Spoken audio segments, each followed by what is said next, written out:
Hello दोस्तों, Bihar state 2025 होने का जो संभावना है वो लगभग तय हो चुका है।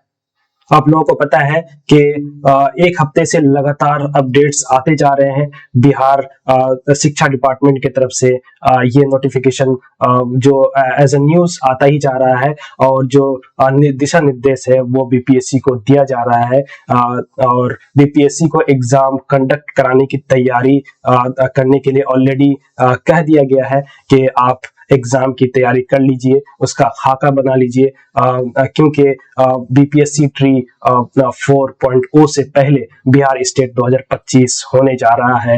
और एक चीज और बता दूं कि बीपीएससी ट्री 4.0 10 अगस्त से पहले पहले होने का संभावना है, तो इससे पहले ही बिहार स्टेट 2025 भी होना है। तो इसके लिए आप लोगों के पास जो हमारे पास टाइम बचा है वो सिर्फ जून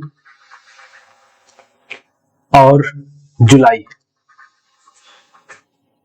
इसी में आपको बिहार स्टेट 2025 की तैयारी करनी है और बीपीएससी ट्री 4.0 का जो एग्जाम होने वाला है उसके लिए भी तैयारी करनी है। तो ये एग्जाम का जो प्रिपरेशन, दो एग्जाम का जो प्रिपरेशन है वो बहुत ही हेक्टिक होने वाला है। तो इसलिए इससे पहले कि नोटिफिकेशन आ जाए, हम ये देखते हैं कि प्रीवियस जो स्टेट हुआ है उसका जो सिलेबस है उसको हम डिस्कस कर ले, ताकि एक खाका हमारे जहन में बैठा रहे कि ये सिलेबस क्या है। उर्दू सिलेबस जो बिहार स्टेट का है वो क्या है। अगर सिलेबस हमारे जहन में बैठा होगा तो फिर नोटिफिकेशन आए या ना आए हमारी तैयारी होती रहेगी, क्योंकि अगर सिलेबस में कुछ चेंजेस भी होता है तो बहुत ही माइनर चेंजेस होते हैं, ज्यादा कुछ चेंजेस होते नहीं है। और जो सिलेबस हम आज डिस्कस करने वाले हैं लगभग वही सिलेबस आपका बिहार स्टेट 2025 का ही होने वाला है। इसके अलावा जो हम डिस्कस करेंगे कि इसमें बिहार स्टेट 2025 में कौन कौन फॉर्म भर सकता है और कैसे पूछे जाते हैं, कैसे प्रश्न पूछे जाते हैं और कहां से पूछे जाते हैं, किस तरह पूछे जाते हैं, और इसके लिए बिहार स्टेट क्वालिफाई करने के लिए, पास करने के लिए स्ट्रैटेजी क्या है। और इसके अलावा जो संपूर्ण जानकारी, इसके अलावा बहुत सारी जानकारी मैं आप लोगों के साथ साझा करने वाला हूं।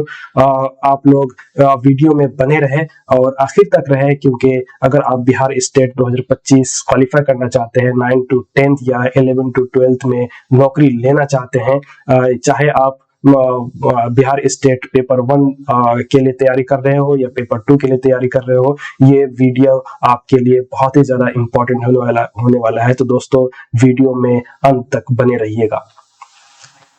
दोस्तों ये आप लोगों के लिए है।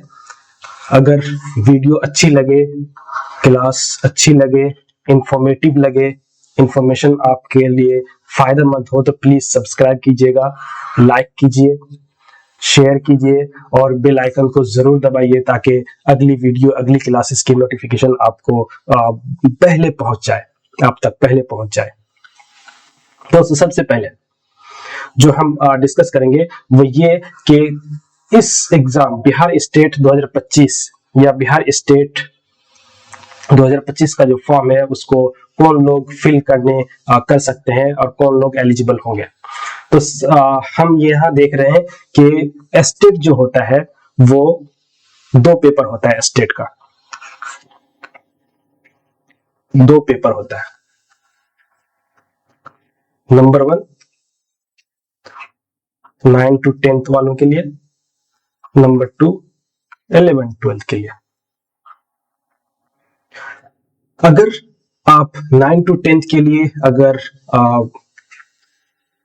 आप एग्जाम देने चाहते हैं, 9 to 10th के लिए अगर आप बिहार स्टेट देना चाहते हैं, तो इसके लिए आपके पास क्या डिग्री होनी चाहिए वो हम डिस्कस करते हैं। ग्रेजुएशन होना चाहिए,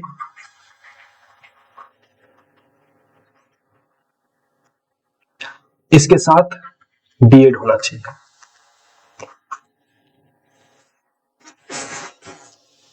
और ये अपेयरिंग नहीं बल्कि कंप्लीट होना चाहिए, पास, कंप्लीट।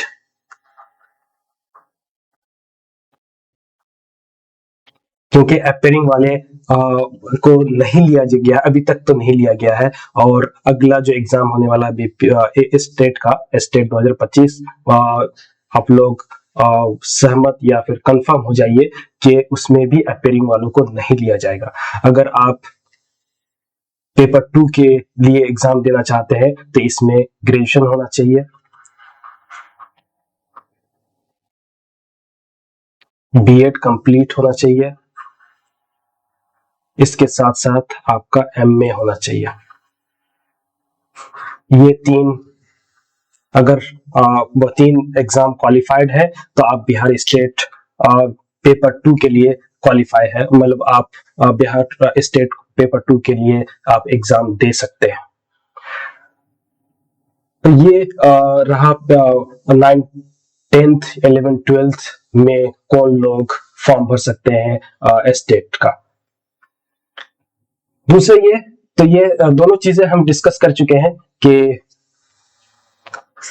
पहले हमने डिस्कस करा कि 9 to 6 के लिए कौन लोग एलिजिबल होंगे, कौन लोग फॉर्म भर सकेंगे, और 11 12 के लिए कौन लोग भर सकेंगे। जो भी आपके पास डिग्री होगी वो कंप्लीट होना चाहिए, पास होना चाहिए, कंप्लीट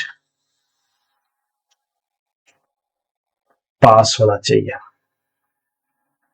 और जो अपेयरिंग वाले हैं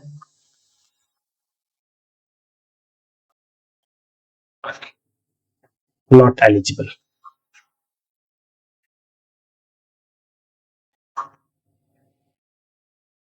नॉट एलिजिबल, ये लोग एलिजिबल ही नहीं है। तो इसलिए आपके पास जो भी डिग्रियां है, इंटर से लेकर के ग्रेजुएशन से लेकर के बीएड या एमए, सारी डिग्रियां आपके पास होनी चाहिए। और इन सारी डिग्रियों में आपका जो इंफॉर्मेशन है, पर्सनल इंफॉर्मेशन है, सब कुछ मैच होना चाहिए। आप लोग प्लीज देख लीजिए, क्योंकि बहुत सारे स्टूडेंट हैं एग्जाम पास करने के बाद डिग्रियां या फिर सर्टिफिकेट में गलत नेम या गलत इंफॉर्मेशन होने की वजह से अपनी नौकरियां खो बैठते हैं और नौकरियां नहीं लगती है। दोस्तों आगे बढ़ते हैं। Which type of questions are asked, ये बहुत ही ज्यादा इंपॉर्टेंट है टॉपिक। कौन से क्वेश्चंस, किस टाइप के क्वेश्चंस पूछे जाएंगे। तो दोस्तों ये एग्जाम पैटर्न है स्टेट का।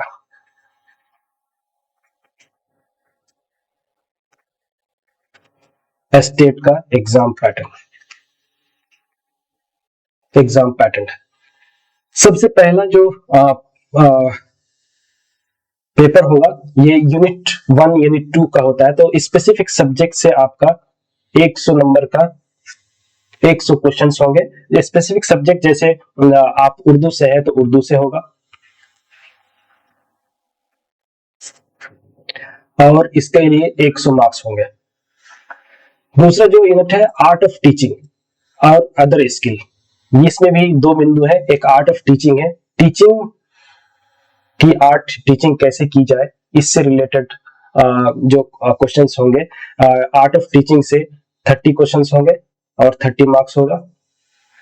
इसके अलावा जो अदर स्किल्स हैं वो 4 है। जनरल नॉलेज हो गया, इन्वायरमेंटल साइंस हो गया, मैथमेटिकल एप्टीट्यूड हो गया, लॉजिकल रीजनिंग हो गया, मैथ हो गया, लॉजिकल रीजनिंग, इन्वायरमेंटल ईवीएस हो गया, जनरल नॉलेज हो गया। इससे 5-5 क्वेश्चंस होंगे और 5-5 मार्क्स के होंगे। कुल मिलाकर के 150 क्वेश्चंस होते हैं। नंबर 1 नेगेटिव मार्किंग नहीं है, ये एक अच्छी चीज है। नंबर 2 इसमें जो पासिंग मार्क्स है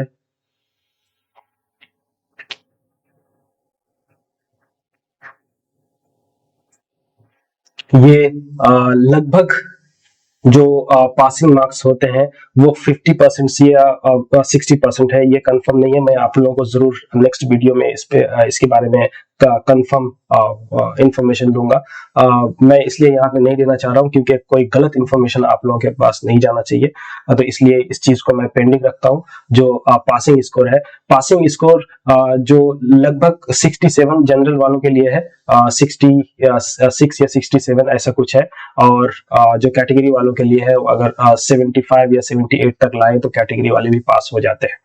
तो ये एक इंफॉर्मेशन है, लेकिन पक्की जो इंफॉर्मेशन है मैं आप लोगों को नेक्स्ट वीडियो में इस सिलसिले में डिस्कस करूंगा। आगे चलते हैं। ये एग्जाम पैटर्न हो गया, और जो क्वेश्चंस होंगे ये सब्जेक्ट्स रिलेटेड होंगे, आर्ट ऑफ टीचिंग से रिलेटेड होंगे, और अदर स्किल से होंगे, जैसे जनरल नॉलेज से क्वेश्चंस होंगे, इन्वायरमेंटल साइंस से होंगे, मैथमेटिकल एप्टीट्यूड होंगे, और लॉजिकल रीजनिंग होंगे, जो अदर स्किल्स हो गए। और आर्ट ऑफ टीचिंग एक अलग सब्जेक्ट है जो 30 मार्क्स के होते हैं। ये लगभग पैडागोजी ही बोल सकते हैं इसको, pedagogy of teaching, pedagogy of teaching होते हैं। दोस्तों ये syllabus for both the papers, जो भी सिलेबस बीपीएससी ने शेयर करा है वो दोनों पेपर के लिए, पेपर 1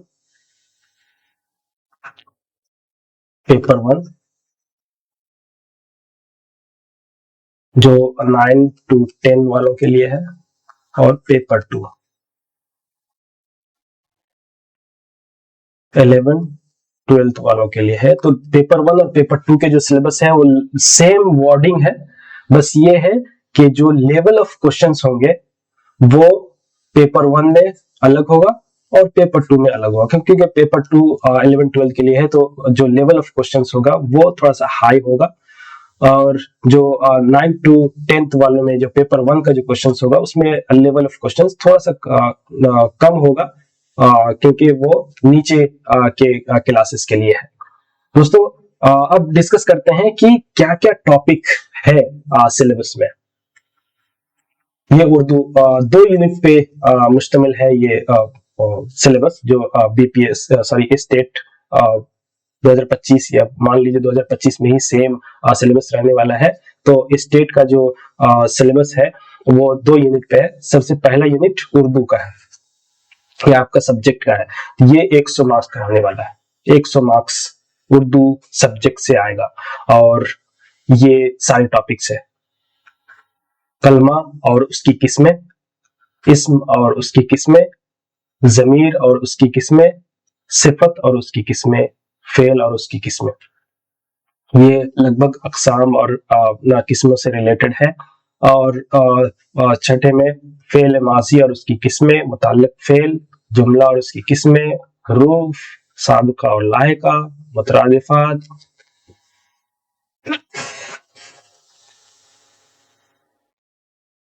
और ये कलमाते ज़रबुल अमसाल जिसे हम मुहावरा कहते हैं, तारीफ और जामे फहरिस्त, यानी बहुत सारे जो मुहावरे होंगे उसकी एक फहरिस्त होगी, वो आप को याद करने हैं, उसके माने या मतलब आपको समझने हैं, उससे क्या मतलब निकलता है ये आपको जानना है।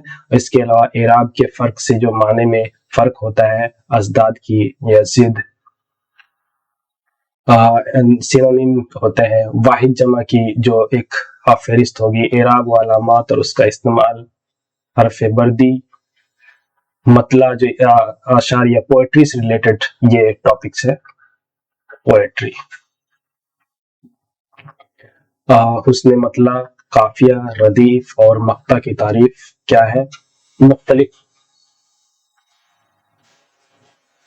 मुख्तलिफ असनाफ सुखन की तारीफ, गजल, मसनवी, कसीदा, रुबाई, मुसल्लस, मरसिया, आजाद, नज्म मुअर्रा, खुतूत नवेसी और मजमून निगारी, ये सारे टॉपिक है जो उर्दू सब्जेक्ट के हैं और 100 मार्क्स के होने वाले हैं। दोस्तों यूनिट 2 में 2 पॉइंट इंक्लूड किए गए हैं, आर्ट ऑफ टीचिंग और other skills. Art of teaching से यूनिट 2 के जो क्वेश्चन या होंगे वो 50 होंगे और 50 मार्क्स के होंगे, और 50 मार्क में 2 पॉइंट है, आर्ट ऑफ टीचिंग से होंगे ये 30 मार्क्स, 30 क्वेश्चंस, अदर स्किल से होंगे 20 मार्क्स।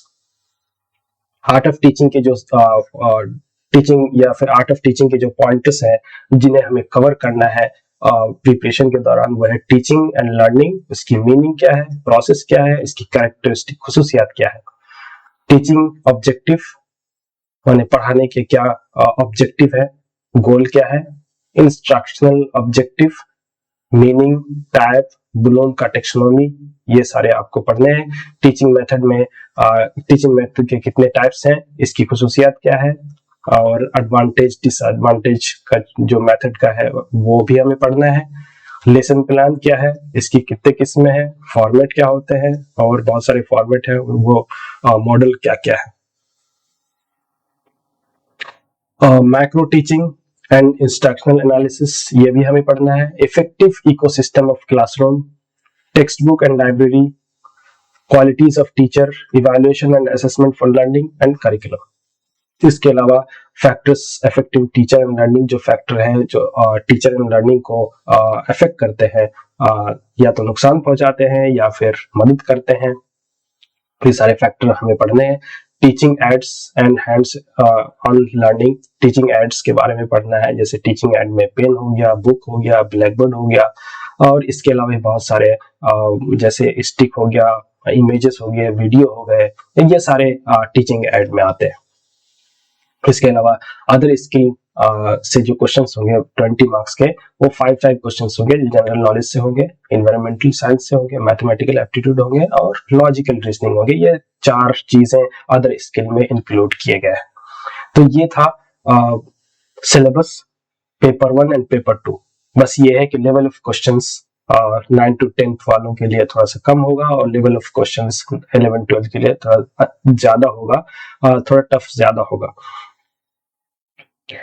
दोस्तों लास्ट में हम डिस्कस करने वाले हैं स्ट्रैटेजी।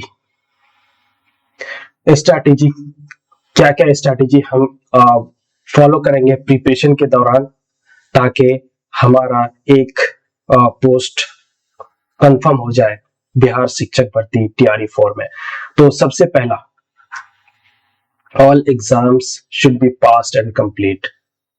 जिस भी क्लास के लिए आप ये जॉब लेने जा रहे हैं, चाहे 1 to 5 के लिए हो, 6 to 8 के लिए हो, 9-10 के लिए हो, या 11-12 के लिए हो, जिस भी क्लास के लिए आप लेने वाले हैं, उसके लिए जो क्वालिफाइंग सर्टिफिकेट्स हैं वो सारे कंफर्म या पास होना चाहिए, कंप्लीट होना चाहिए, आपके पास होना चाहिए, उनका इंफॉर्मेशन क्लियर होना चाहिए, उसमें नेम, आपका पर्सनल इंफॉर्मेशन क्लियर होना चाहिए, और पासिंग जो जितना भी क्वालिफाइंग नंबर है उतना आना चाहिए। जैसे 1 to 5 के लिए आपके पास इंटरमीडिएट होना चाहिए और DLED होना चाहिए, 6 to 8 के लिए BA B.Ed होना चाहिए, इसी तरह 9 to 10 के लिए BA B.Ed होना चाहिए।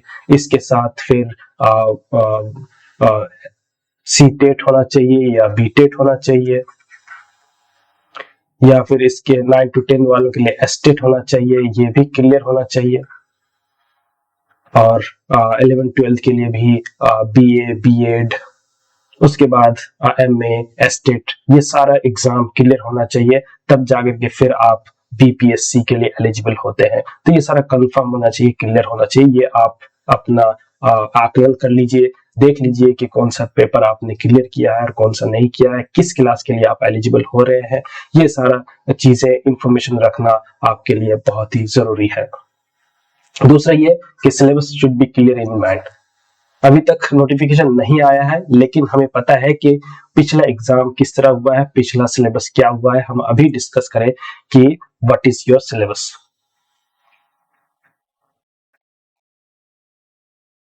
व्हाट इज योर सिलेबस, हम अभी डिस्कस कर रहे हैं। तो ये सिलेबस आपके माइंड में होना चाहिए। आपके माइंड में सिलेबस होना बहुत ही जरूरी है, क्योंकि उसी से पता चलता है कौन सा टॉपिक हमें कवर करना है, कितना कवर हो चुका है और कितने टॉपिक्स हमें कवर करने हैं, प्रैक्टिस किस तरह से करनी है, और मैराथन क्लास जो होने वाला है वो कौन कौन से लेने हैं, और किस किस टॉपिक में मैराथन क्लासेस हो चुके हैं, सब्जेक्टिव ऑब्जेक्टिव जो भी क्लासेस होंगे सारे कवर करने हैं। Number 3, every single topic should be covered from the syllabus. Syllabus से एक एक टॉपिक क्लियर होना चाहिए, कवर होना चाहिए आपका। एक हर एक टॉपिक कवर होना चाहिए, तब जाकर के आप आसानी से, चाहे आप एस्टेट हो या फिर बीपीएससी का एग्जाम, आप आराम से क्वालिफाई कर लेंगे, पास कर लेंगे। उसके बाद 4 में जब आप सिलेबस आपके जहन में होगा, आप हर एक टॉपिक को कवर कर लेंगे, तो प्रैक्टिस क्लासेस लेना बहुत जरूरी है। प्रैक्टिस क्लासेस लीजिए, प्रीवियस क्वेश्चंस पेपर के प्रैक्टिस क्लासेस लीजिए, मैराथन क्लासेस लीजिए, जनरल स्टडीज के क्लासेस आप लेते रहिए, हर दिन जीके वगैरह पढ़ते रहिए, क्या इससे क्लासेस लेते रहिए। थ्योरी भी पढ़ना चाहते हैं तो थ्योरी भी आप पढ़ते रहिए।